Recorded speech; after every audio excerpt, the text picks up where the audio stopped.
But the idea is that they all do the same job. They umpire cricket. Well, let's look at some of the decisions that people have been talking about, and some decisions that the commentators just can't believe actually happened in the test match. The most glaring would have been the Dwayne Bravo decision. Let's take you back to the Sir Viv Richards Stadium and look at some of these things. Now, umpires only have a split second, and there Russell Tiffin would have seen the ball deflected down the leg side. Shouldn't the batsman have been given the benefit of the doubt, Hartley? But the umpire, you are taught as an umpire, see. You can only make a decision if you see. Mm-hmm. Now, unfortunately, I'm being told, we all know now, that the umpires wear a hearing aid and they listen for sound. I do not know how they got to that level. Where does the sound come from? They listen to the sounds from the bat, the ball hitting the bat, because this is what you hear. And the problem is, if an umpire has to make a decision on hearing, there's something wrong, because then he's blind. Does the song actually come from the NAT song provided by the television production team? That's a question I can't provide the answer to. I mean, Hartley made the point that, you know, these umpires, whether you call them elite, international, they're all umpires, but they're all human beings as well. Mm-hmm. And I mean, they're prone to making mistakes. We all make mistakes. And I think part of the solution has to be, you know, the wider use of technology. You know, the technology these days is changing as fast as the increased cost of living.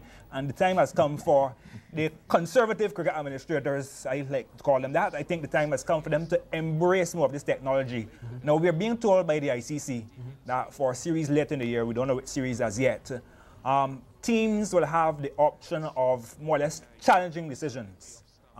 So like a case like what happened there with Bravo. If he felt he wasn't out, he can challenge the umpire, and we can have a referral from the umpire, the TV umpire. Now, while I welcome that, I don't think that indeed is the total solution to it. I think what that does as well is that, you know, slows up the game. Well, I wouldn't say so. I wouldn't say so. The reason why I wouldn't say so, let me just go back to the 2002 Champions Trophy.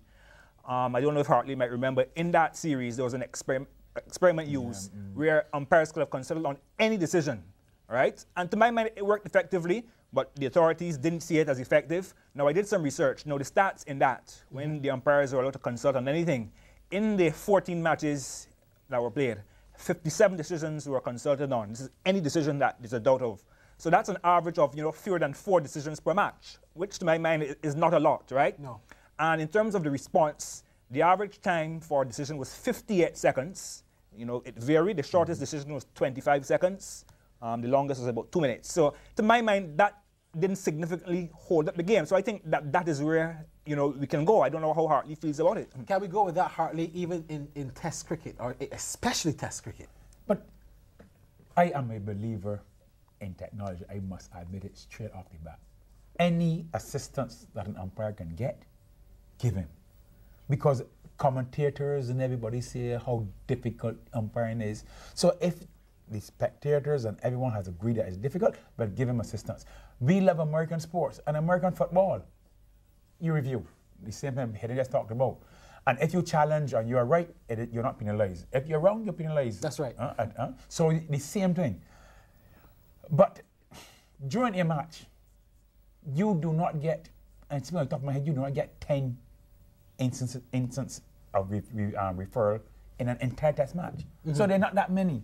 And as you say, time wasting is not time. You waste more time drinking water and people running out of the field constantly now feeding and watering each other than you would ever spend in making a decision. The idea is that a batsman has one chance to bat. You agree with that, Heather? To some extent. What I may add though, I mean, Hartley says umpiring is not difficult. I mean, he's a practice umpire. He's perhaps in the best position to say, but from my mind, it's a tough job. I mean, for example, you have to concentrate on every ball. You know, yeah, I mean, like before, how many questions do you have to consider? You know, where was the ball pitched? You know, where was the batsman struck? Mm-hmm. Would it have gone over the stumps? Where was the ball delivered from? I mean, if I asked you to tell me, repeat all those, I'm sure you'd pause because, I mean, there's so much to consider. And I think that, you know, to ask an umpire to answer a host of questions in just a split second is putting too much pressure on him. I think the time has come where